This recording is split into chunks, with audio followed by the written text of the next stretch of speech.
Good afternoon, everyone. Welcome. Thank you so much for joining us today. Um, as we are all getting settled in and just giving everyone a minute to situate themselves, my colleague Trish is going to drop a couple links in the chat for some upcoming events, should any of you be interested. One of them is a film screening tomorrow evening through DEI United, which is our equity-focused collaboration with the Albuquerque Community Foundation. We will be screening First We Bombed New Mexico, which documents the long-term health impacts of the Trinity site and is followed by a panel with the filmmakers. And second, next week on the 12th, we will be hosting a virtual learning session called Data for Impact, which will dive into how to use New Mexico's ALICE data to strengthen your data storytelling. For anyone who's not familiar, ALICE stands for Asset Limited, Income Constrained, and Employed, and gives a robust look at the economic reality for those who live above the federal poverty level, but still below the household survival budget. And I believe Trish is also including the link to the ALICE in New Mexico website if you are interested in accessing that data report. All right, and with that, again, welcome everyone. For those I haven't met before, my name is Sarah. I'm the Director of Community Investments with United Way, and this is my 4th grant cycle with the agency. We also have on the call my colleague Trish Marquez, our Community Engagement and Equity Lead. Trish is going to be monitoring the chat box as we go to make sure that your questions are answered, either during the presentation or when we come to the end of our session. Just because of the group we have, I will ask that everyone keep their microphone off and use the chat to ask questions throughout our meeting time. If your question is going to be answered later in the presentation, we may not address it right away, but we should have plenty of time at the end for any questions that do come up. Unfortunately, the majority of the presentation today is just me talking at you to give you information. But the session will have the same information as the session scheduled the week after next. We will also have a recording available on our website, either for your later reference or to share with someone else who may be interested but couldn't attend. So looking at our agenda today, we will go through just some quick background information on United Way's work and our approach to grant making, the types of grants we offer, and then an overview of the application and questions. Everything that we talk about today is available on our website, and you'll also find a PDF version of the application and the evaluation rubric there as well.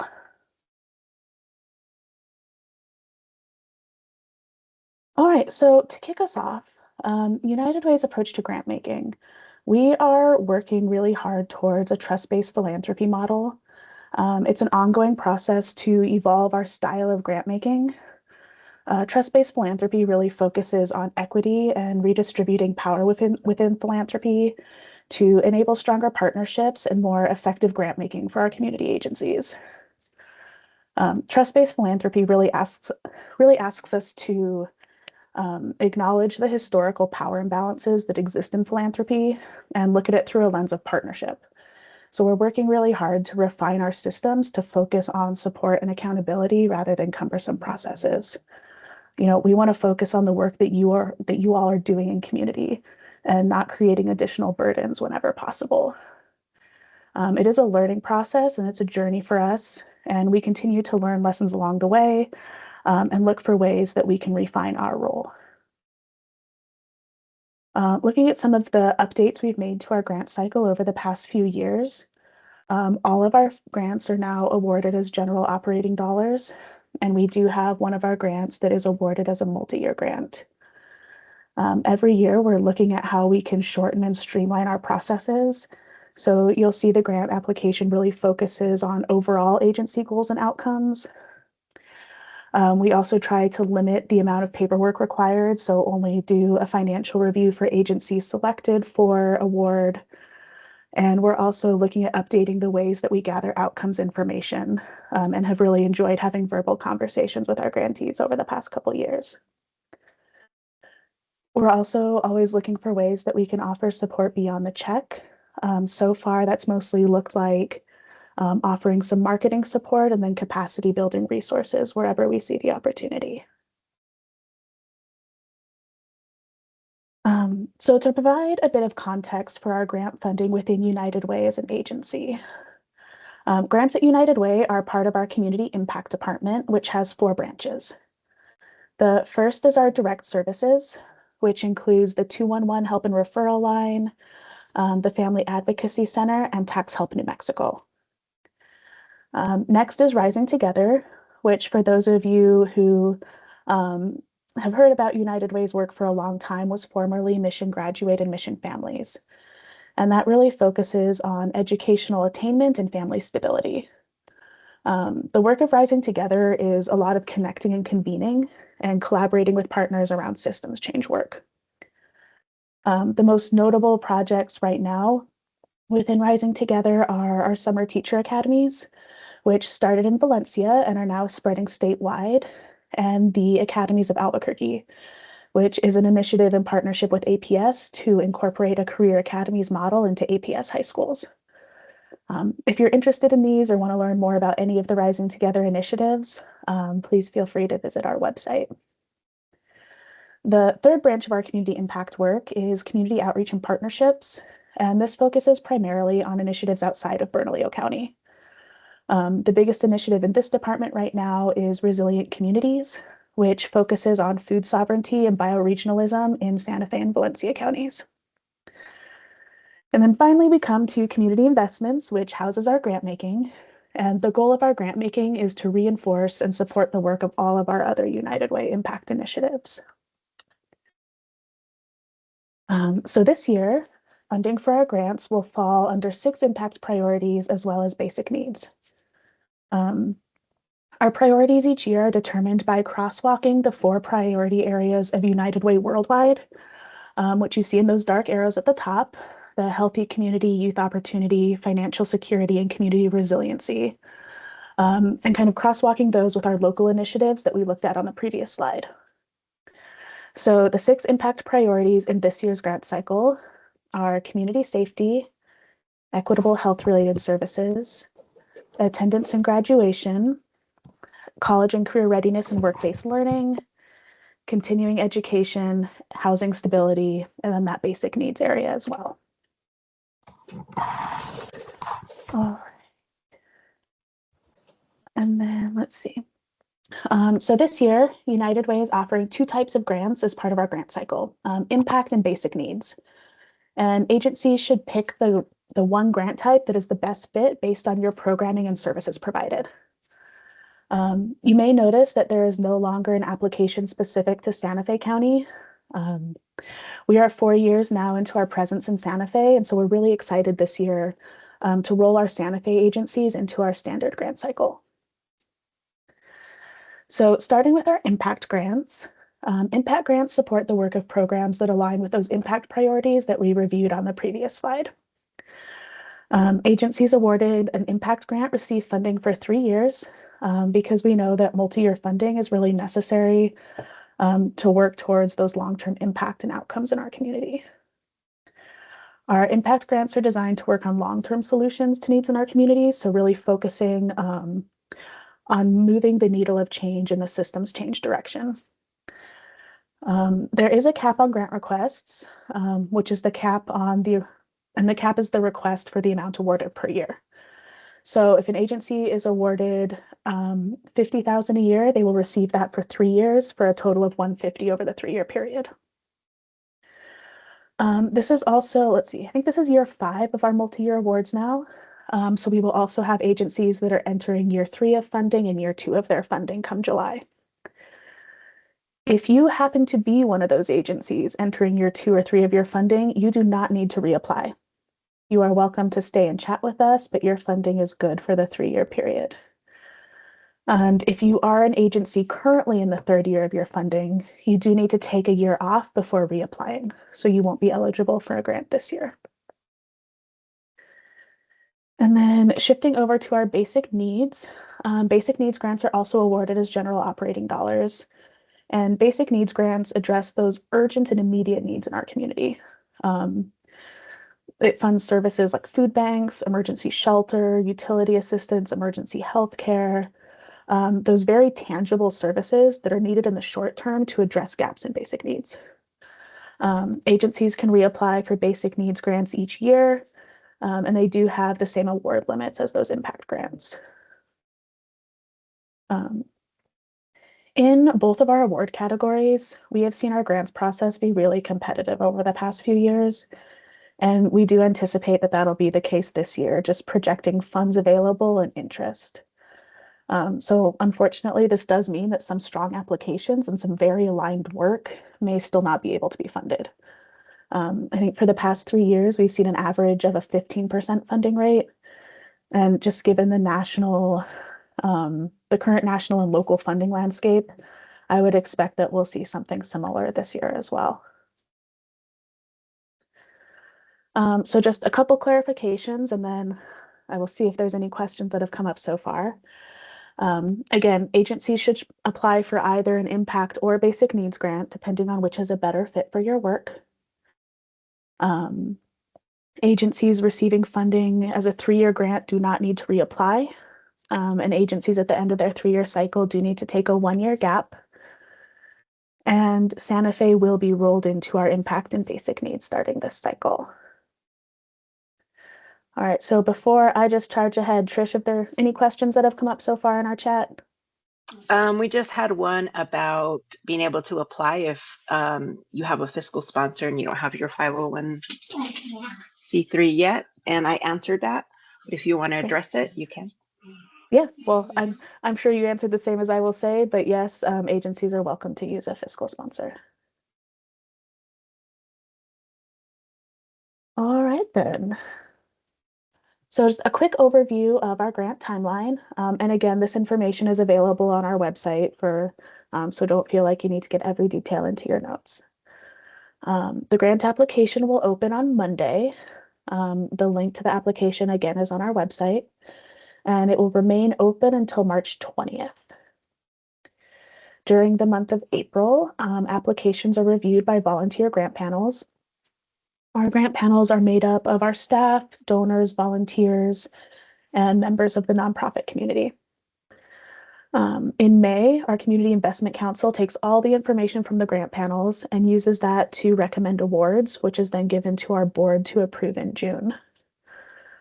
After the board approves recommendations, all agencies will be notified if they've been recommended for award or not. And agencies recommended will complete a financial standards review, and funding is contingent on successful completion of that review. Our official award letters are issued in July, and agencies will receive their first payment in August. That first payment will cover funds for July and August, and then will be paid out monthly after that.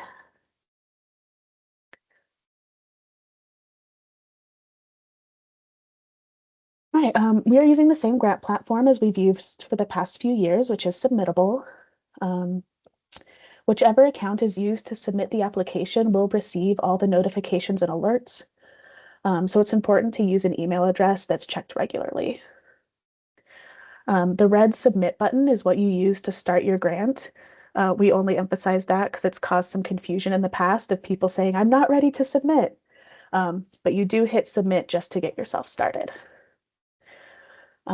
If your agency has someone new submitting grants and would like access to applications you've submitted to us previously, we can connect those to a new person's account. So if that's the case for you, just reach out to me through email, and I can transfer ownership of those applications to a new account for you. And Trish, I see some questions flashing up. Anything we need to address before we move on? No, it was just a question about county service areas, and I've answered it, so I think we're okay. Thank you. All right, so the first screen that you'll come into after you log in and click that submit button is our eligibility screener. And it will ask you some initial questions to make sure that you qualify for the grant. Just are you a 501c3, or if you have a fiscal sponsor, you can click yes too. Do you provide health and human services in the area that we cover? Is your work aligned with our grant priorities? After you submit that eligibility screener, you're taken to the main application.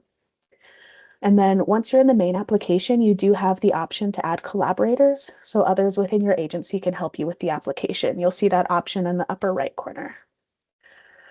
You can draft and make changes up until the time that you submit the application, so you don't have to finish the whole thing all at once. You're welcome to go out and come back in. So moving on from the system to the grant application itself, if you've applied to our grants in the past couple of years, you'll see some really minor changes in a couple of the questions, but the overall content and flow really mimics what we've seen for the past couple of years. The first section is all about demographic information for your agency. So just name, where you provide your service, budget, staff and board, and client information. Because all of our grants are general operating dollars instead of project-specific funding, the application focuses on overall work and outcomes of your agency. Again, general operating dollars can be spent at the discretion of the agency where the funds are needed. You don't need to account for how each dollar will be spent. Rather, we really just want to know about the overall goals and outcomes of your agency and how grant funds will go to further the impact that you have. Again, these are the priority areas for grant funding this year, which we looked at on the earlier slide. And you do have the option to select more than one impact area, but as you proceed through the application, you will be asked to expand on each area that you select. Something that we've seen in past years is that multiple or all of the areas would be selected, but then would not be addressed in the content of the application. So if you select the area, make sure that the rest of your application kind of goes into detail for each of those sections. This is not like a more is better situation. Really only select those areas that you can provide robust answers to in the rest of the application. We have added to our application resources this year a short glossary to clarify for both our applicants and our reviewers what we mean by some of the terms in our grant application. You can find a copy of the glossary on our website, and I'll briefly review the terms as we go through the application questions, and then you're welcome to review the full resource at your convenience. So some of the terms that come up in our funding priority areas, economic mobility, which we define as referring to the ability of a person or family to move up or down the economic ladder, usually measured by a change in income. When we talk about equitable health-related services, we're talking about services that meet needs by actively identifying and removing barriers for those who most need support. And finally, work-based learning refers to education happening through real-world experiences that build on our students' skills. So do note that both for impact and basic needs, because our dollars are general operating dollars and not project-specific funding, we have moved away from the all or nothing funding model. So we hope to be able to fund agencies for as much of their ask as possible, but when all applications have been scored and reviewed, there is flexibility for partial awards, which we hope works to the advantage of our applicants.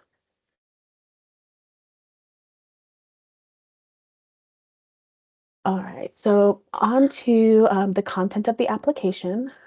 The first questions on the application really focus on describing the work that you do and the goals you have. One addition you will see to the application this year is a very first question that asks you to briefly summarize your agency's mission, vision, and work. And this has come out of our panelists' requests to have a question that helps them understand your agency overall.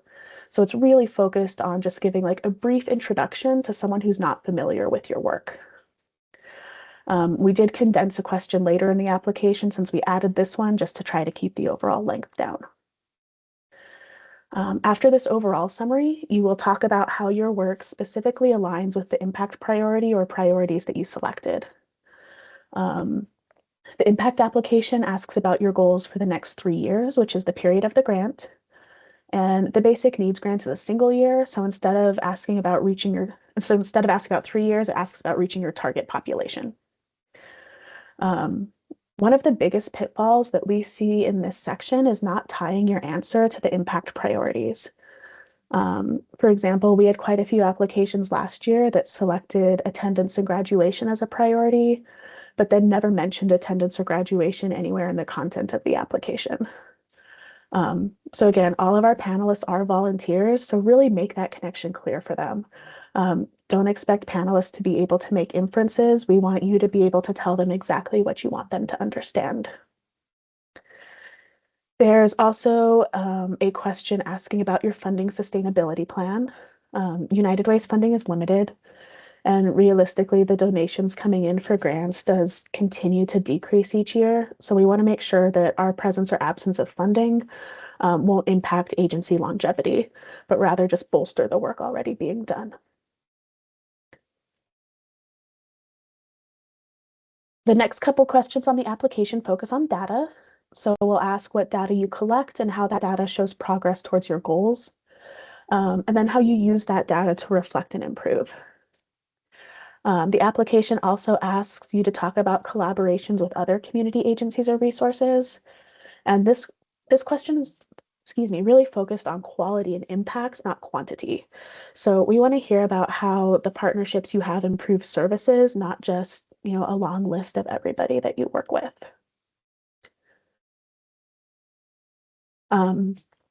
In the data question section, we referenced another couple terms in our glossary. The data definition clarifies the many different ways that data can look, both for and within different programs.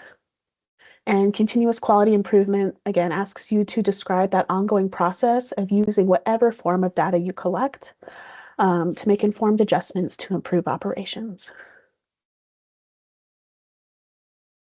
The final questions on the application look at your agency's approach to equity. So we ask about how you incorporate the direct and lived experience of your staff and clients, and approaches to addressing systemic inequities, both internally and in the work you do in the community, and then how equity is incorporated into your agency's long-term plans. Here we also find the last couple definitions that are in our glossary. The definition of direct and lived experience, you'll see information about using firsthand knowledge of those who have experienced a particular reality, and embracing that firsthand knowledge and experience rather than relying on other resources. And finally, in systemic inequities, we're referring to the deep disparities that are really built into the fabric of our systems, those patterns that consistently advantage some groups and disadvantage others.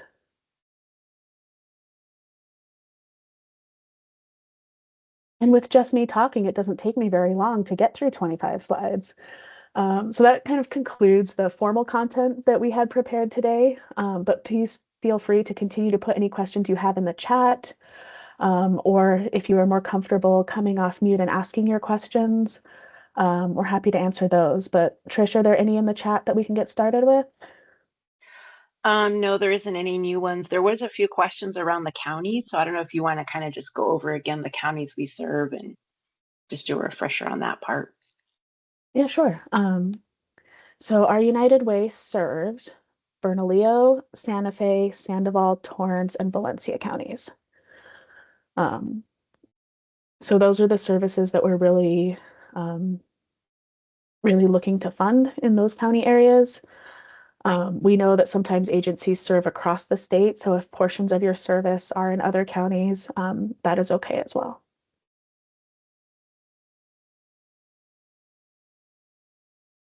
And Trish, I'm not seeing the chat, so did that answer what's in there? Yes, there was another question about requirement if funded agencies have to do, are they still required to do an employee campaign? Yeah, no is the short answer. If your agency would like to do an employee campaign, the dollars that we grant out each year, the vast majority of those are raised through workplace campaigns. So if your agency is interested in doing a workplace campaign, your staff are able to do paycheck designations to either a nonprofit of their choice or to United Way. Those funds don't have to come to United Way. So you're welcome to do that if you'd like, but it is no longer a requirement to have a grant. And then Sarah, the next question is, which priority would you say best incorporates economic mobility? That's a really good question. Yeah, I think the economic mobility, I think, falls depending on the lens you're doing that work through. I think we see a lot of applications under that continuing education and financial stability piece. So, building on the skills to increase economic mobility. I think we've also seen applications make really strong ties between community safety, just with the lens and approach that their services take. I think those are the two areas where I've seen economic mobility come through most often. And oh my god. Oh, here we go.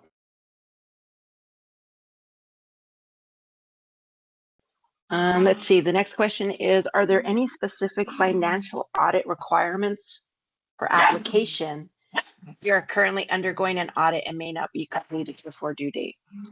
Sorry, and my dogs are barking. If you hear that, I'm sorry. So when we do the financial review, we do ask for the 990 and the audit, but it can either be for the previous year or the year prior. We know that with timelines, sometimes the most current year isn't quite done by June. So we have some flexibility in which year's information can be submitted for that financial review.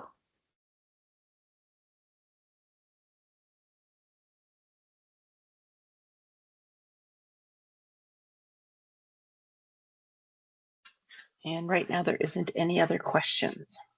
Well, I know I signed you all up for an hour today. Thank you for reserving that amount of time for us. I'm happy to stay on for a few minutes if any questions come up. You'll also see our contact information on the screen, and again on our website as well. If you all have any questions that come up afterwards, come up down the line, you're welcome to reach out to me. I'm happy to answer them at any time during our grant cycle period.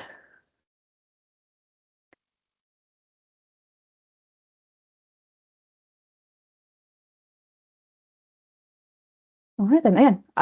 I'll go ahead and stay on for just a couple minutes, but if you all have what you need, again, appreciate your time today and hope to talk with you all soon.